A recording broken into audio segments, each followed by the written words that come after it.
Did you know that Juan Ponce de Leon's tomb can be found in the Cathedral de San Juan Bautista? Ponce de Leon was the first European explorer to arrive in Florida, and contrary to common belief, he did not name the peninsula after its abundance of wildflowers. In actuality, he named Florida because he arrived during the Easter holiday known in Spanish as Pascua Florida, the season of flowers. Welcome to the Lore of the South.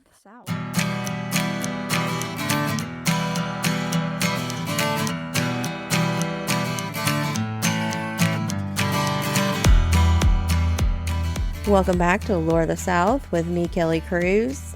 How the heck are y'all doing? Y'all, Mike and I needed this break. It's been wonderful. I sit here and type this podcast from our Airbnb in beautiful old San Juan. So much history here, and a beautiful setting to boot. We've really been made to feel at home, though no central air has taken some getting used to. But hey, there is a constant breeze. We're on an island after all. There's so much to experience. We didn't even get to hardly see a fraction of it, but we'll definitely be back. And we made it through the Bermuda Triangle, though it did get a bit bumpy on the way there. Make of that of what you will. Hope all of you are making some summer travel plans and will share them with me on social media. Oh, and get this, y'all. We did a ghost walk on Friday the 13th. Can't wait to report on that for y'all. Oh, we've got a shout out to Sydney from Savannah. She tagged me on Instagram with these wonderful words referring back to episode 5, Fort Frederica and Christchurch. And this is what she said.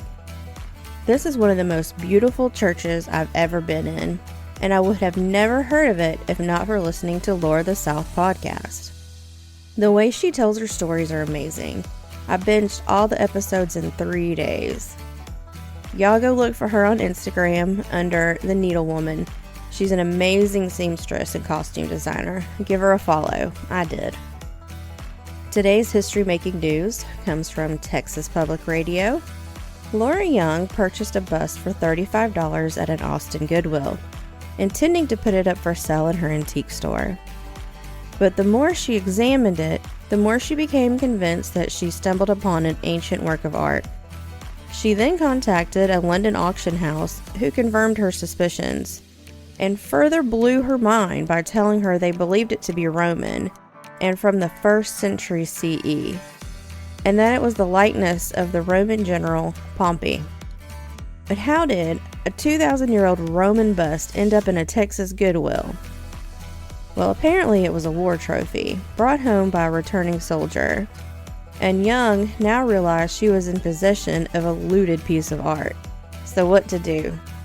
She contacted an attorney and negotiations were began to return the head of Pompey back to Germany. But for now, Pompey is on display in San Antonio, until he and the other looted war trophies can be crated and shipped back to Germany.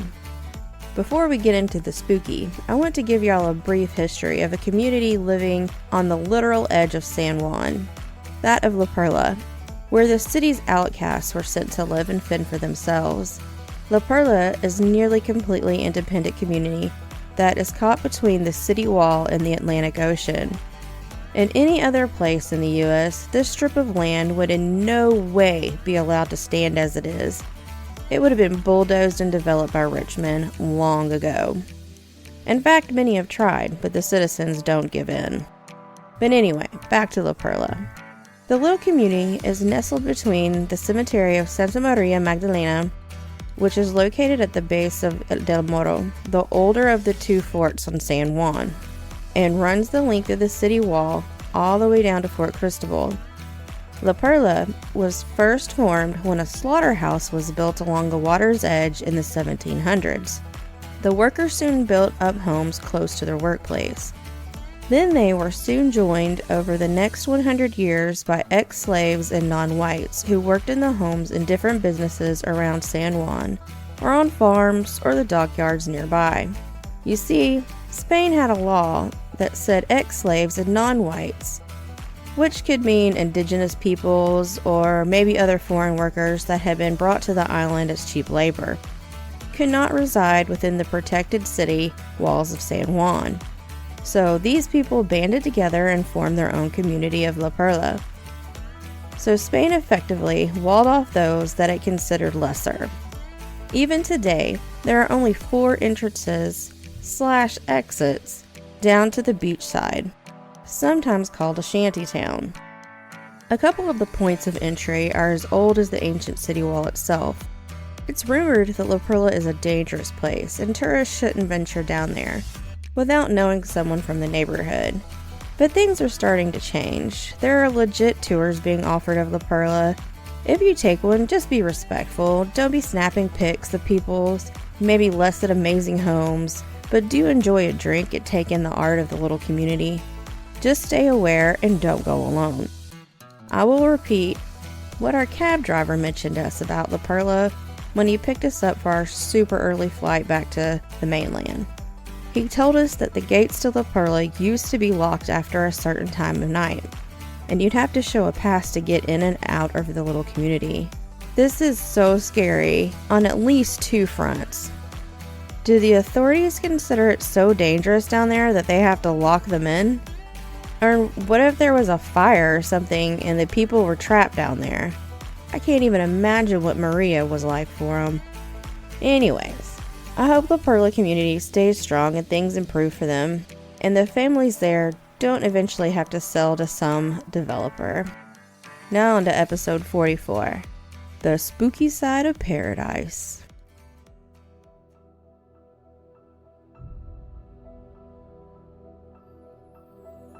Let's start with a Puerto Rican native, El Chupacabra, the goat sucker. This guy came on the scene in the mid-90s, coincidentally around the same time that the movie Species came to theaters.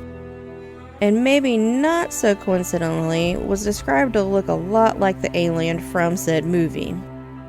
The Chupacabra would visit farms at night and drain the blood from the livestock, namely goats. Originally, it was described to have walked upright, with scale like skin, a wild-looking crest on its head, and a row of quills down its back, along with a long pointed tongue to aid it in sucking the blood from its victims. Similarly, a story out of Mocha from the 1970s tells of a vampire that, very much like the Chupacabra, drained the blood from the area livestock. These attacks were blamed on a bat-like creature. Those stories lasted for about a season before dying down. And it seems we have one more incarnation of Chupacabra. In 2018, a winged gargoyle-like creature that smelled of sulfur began to show itself in the town of Barceloneta. It too liked to make meals from the blood of the local livestock. Many locals tried to hunt down the creature to no avail, but the story of the Chupacabra lives on, and has morphed over the last 30 years or so, and has spread to the mainland, namely Mexico and the southwest US. The goat sucker has morphed from a bat to an alien-type creature and a winged gargoyle, and now it appears as a hairless dog that has a pretty far and wide range. How about a visit to Jacintos Well, or El Pozo de Jacinto? It's a wild and beautiful rock formation over the water. It forms kind of an open cave or well. Legend has it that the farmer named Jacinto had let his cows out to graze near the well. Jacinto had one prize cow that he had kept tied to him. He was out enjoying the time spent with his herd when an unexpected thunderstorm rolled in. The thunder and lightning spooked his cattle, including the prized beast that was attached to Jacinto. It bolted into the well, dragging poor Jacinto with it. Both were lost, crashing into the waters below. It's now said, if you approach the well, even on the calmest of days, and shout, "Jacinto, dame la vaca!" Give me the cow, in English, the seawater will crash hard against the rocks and actually send a spray through the opening. Seems that old farmer Jacinto might still be hanging around looking for his lost herd.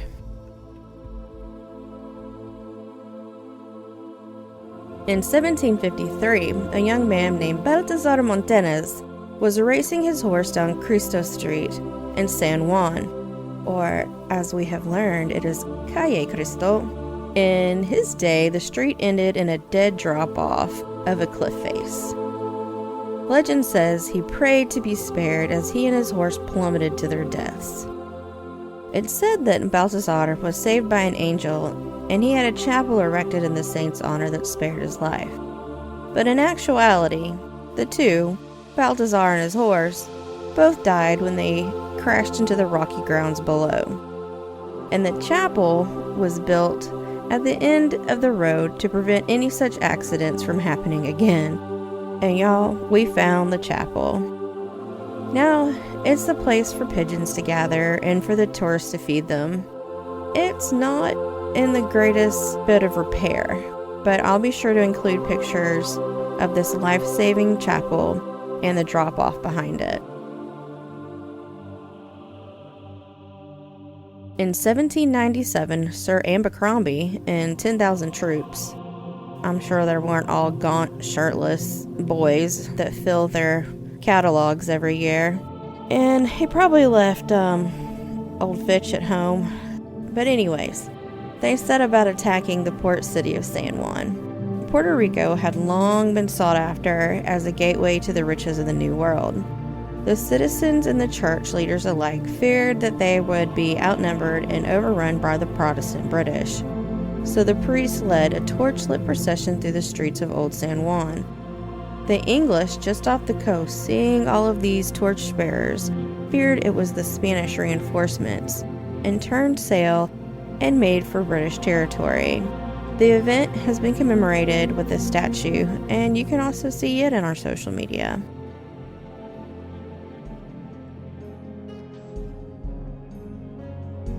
The last story we come to in this episode is the crying lady of the Las Clabazas Bridge. It's said a woman will appear in the middle of the bridge, and when you stop for her, she appears to be very beautiful and in desperate need of a ride. Soon as you allow her into the car, she turns hideous and begins an ungodly wailing that will distract the driver so that he will crash, and the woman will then disappear. In another version, when crossing the bridge, a woman suddenly appears in your back seat. She will sit completely motionless and perfectly quiet until you notice her in your rearview mirror. She then will let loose with the wails and work to distract you until you too will crash, or maybe join her ghostly form on the bridge. Side notes: we ourselves did not venture down to La Perla, but I think next trip we might have to give it a go. Also, several movies have been filmed on its one tiny street, and also the video Despacito by Luis Fonsi and Daddy Yankee were filmed there. I'll share a YouTube link in the show notes so that y'all can kind of catch a glimpse of things. As far as our ghost walk went, a lot of history and pointing out of where there might be ghosts, but not a whole lot of ghost stories were told. Still a good time, and good history and current events lessons. Thank y'all for listening. I hope y'all enjoyed the pics from our trip. I have another shout out to give this episode, and this one is for Belle. She gave the podcast some high praise, y'all. She compared it to iced tea, cornbread, and her dog. It doesn't get much better than that. Belle also gave me a show topic recommendation, which I really do appreciate, and it is on my list. So thanks to Belle, and thank you for listening and for your kind words. And thank all of y'all for listening too. We really appreciate it. We still got that t-shirt contest going on. So find our YouTube channel, subscribe, like the episodes, and leave a comment so I can find your names, because I'm in my 40s now and trying to find who is actually subscribed. I can't find names on there. But if you leave a comment, I think I can find your name. We'll be doing the drawing on the next podcast. Be sure to follow us on social media. Michael started doing some TikTok videos on there of little previews of upcoming podcasts. Keep a lookout for those. You can probably search under the hashtag Lord of the South and find them. always on Instagram and Facebook. And if you need to get in touch, you can email the show at loreofthesouth@gmail.com. And with that, we'll talk to y'all later on Lore of the South.